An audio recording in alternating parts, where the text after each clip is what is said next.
ma personne, ici c'est Leslie, ton guide. Bienvenue dans Transformation d'une personne lambda. Tu es prête à embarquer dans un voyage incroyable pour découvrir ce qui te rend unique?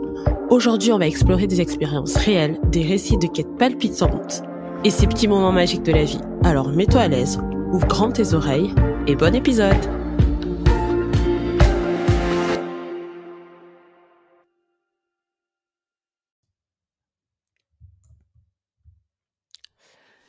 Hello ma personne, bienvenue dans un nouvel épisode de notre voyage de transformation. Aujourd'hui, nous allons explorer ensemble les bénéfices surprenants de ne pas être prête pour la nouvelle année. Et oui, vous avez bien entendu, je n'aime pas faire les choses comme les autres. Et puis, j'ai remarqué qu'on est de moins en moins dans le faire, dans les accomplissements, mais on est plus dans l'être. Bizarrement, les gens commencent aussi à intégrer que nul n'est parfait, que les échecs, les leçons apprises font aussi partie de l'aventure, et que ma foi, le 1er janvier, c'est un cap certes, mais on n'a pas besoin de se mettre trop de pression.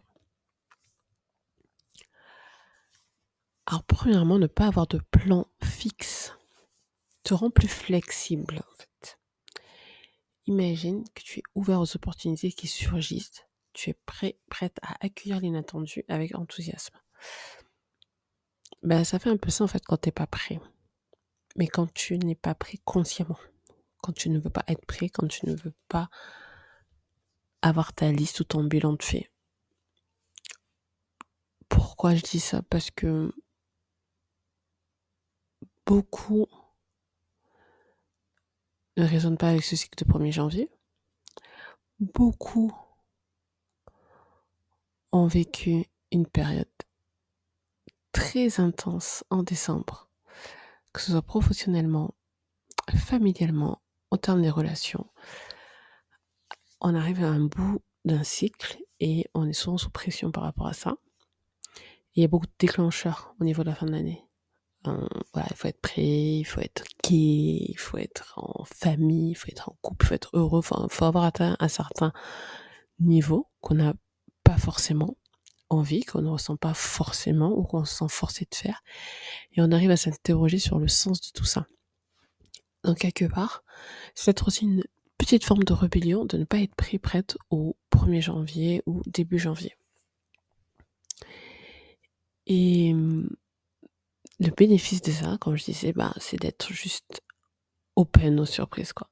Et en parlant de surprises, ça nous amène au deuxième point, l'autoréflexion. Sans la pression des résolutions, il y a plus de place pour une introspection sincère. Et pour moi, ça, c'est le point.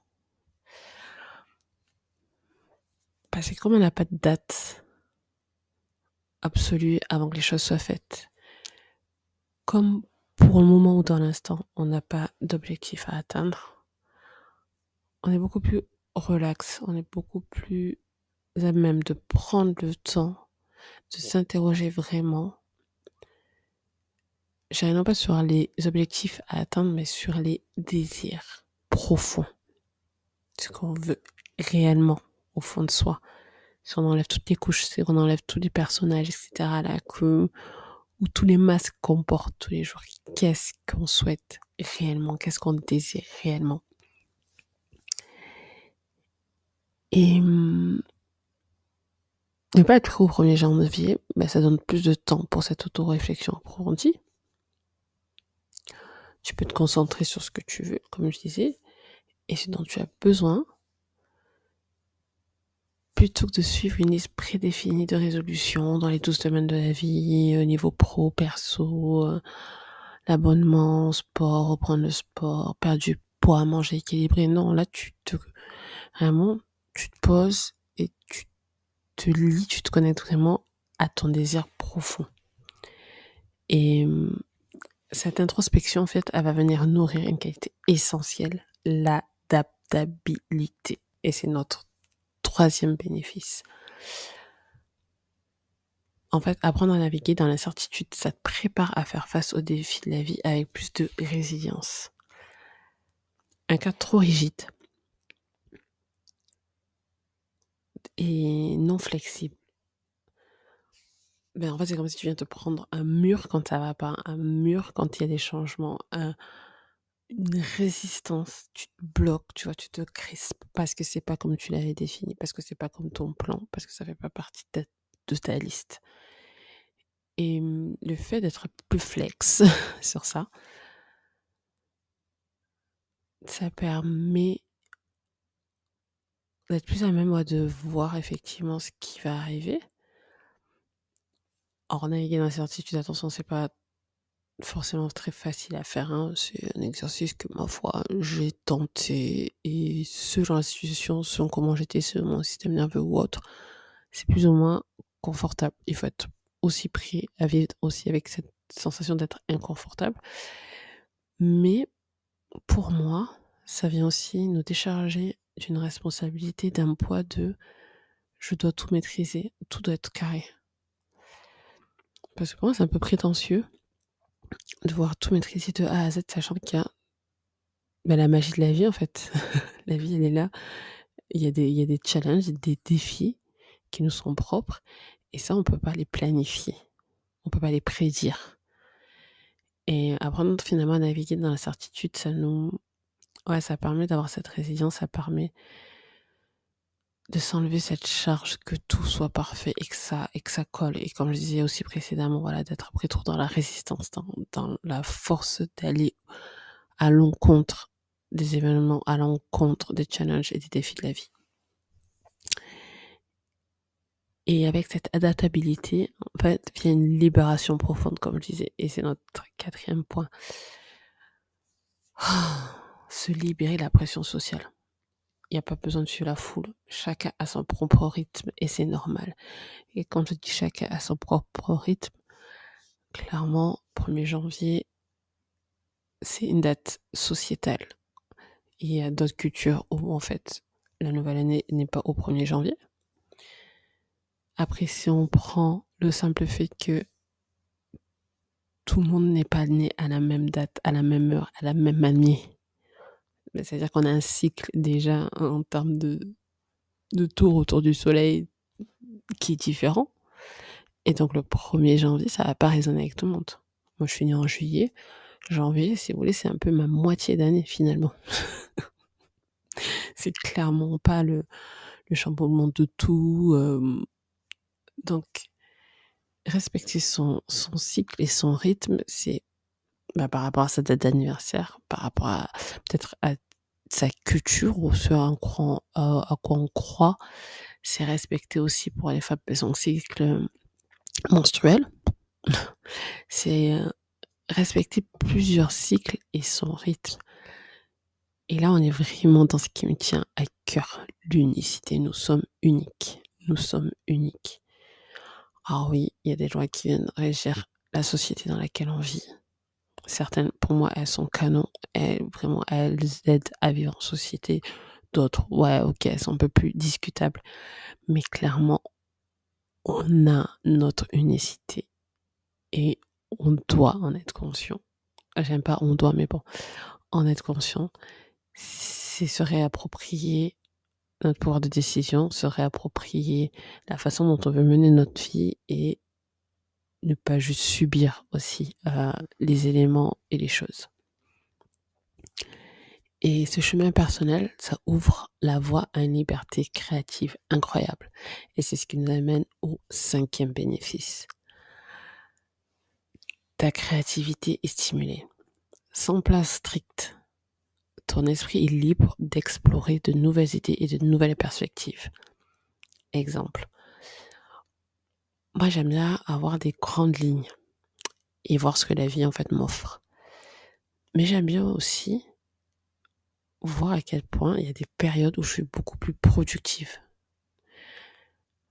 L'hiver, tout ce qui est hiver, c'est vraiment très cocooning, c'est vraiment presque en hibernation. Je suis moins créative. Et à l'approche du printemps, il y a quand même ce renouveau qui fait que mes idées, mes envies aussi, sont beaucoup plus abondantes, florissantes. Après, je dis pas que je passe tout l'hiver ou l'automne sans avoir trop d'idées, mais j'ai remarqué que par rapport à mon rythme, il y a des périodes où C'est-à-dire que c'est un flot de créativité, c'est hyper puissant. Et j'aimerais savoir, en fait, si toi aussi comment ça résonne avec toi, tu vois, si toi aussi t'as ces moments où tu sens que t'es hyper créatif ou hyper créatif, où t'as des idées de malade, où t'as de l'énergie aussi à revendre. Est-ce que toi aussi ça t'arrive à t'observer, de te dire waouh, mais là c'est trop, en fait, c'est trop d'idées, trop d'énergie, et je veux le partager avec tout le monde, en fait, et je voudrais que tout le monde aussi soit dans cette même vibe. Mais encore une fois, c'est spécifique à chaque personne. Et de pas avoir de plan 1er janvier ou mois de janvier, ben ça permet d'être dans cette créativité avec la magie de la vie et de co-créer avec la vie.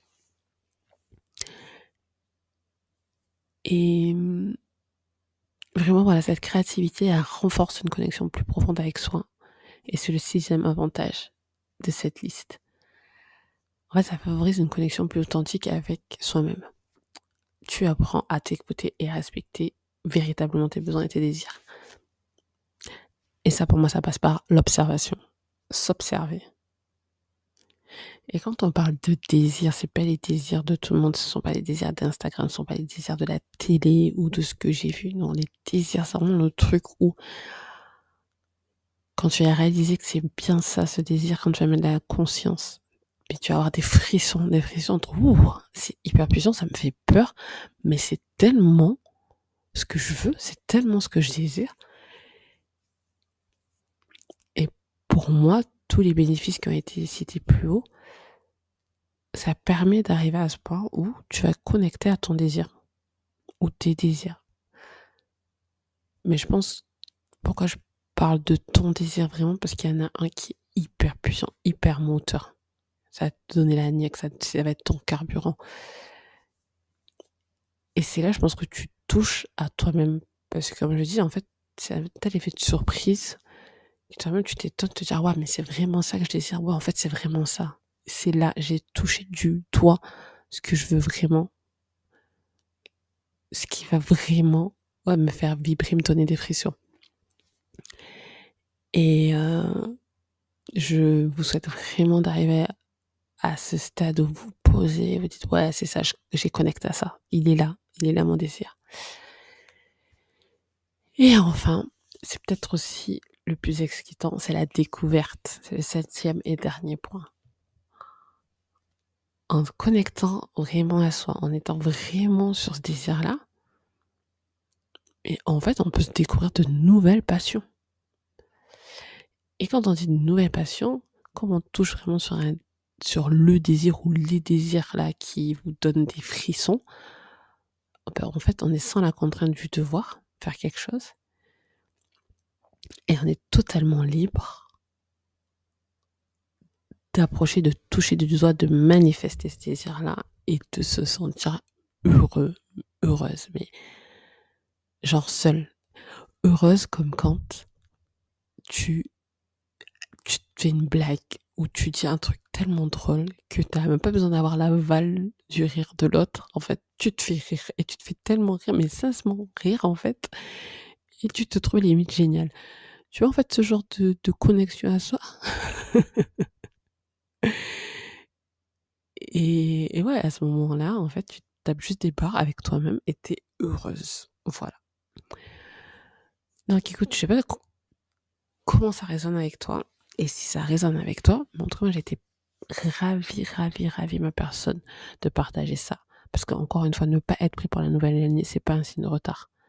Mais c'est plutôt une invitation à vivre selon tes propres termes. C'est une occasion de grandir, d'explorer et de transformer de manière authentique.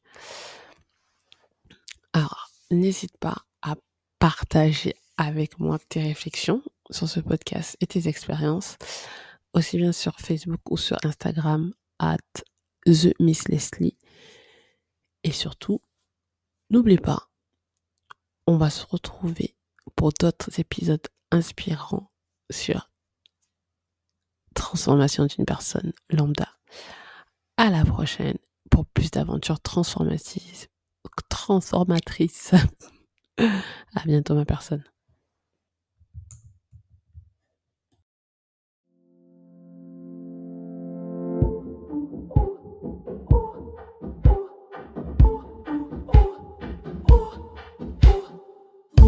voilà, c'est la fin de notre épisode d'aujourd'hui. Merci d'avoir été là, ma personne.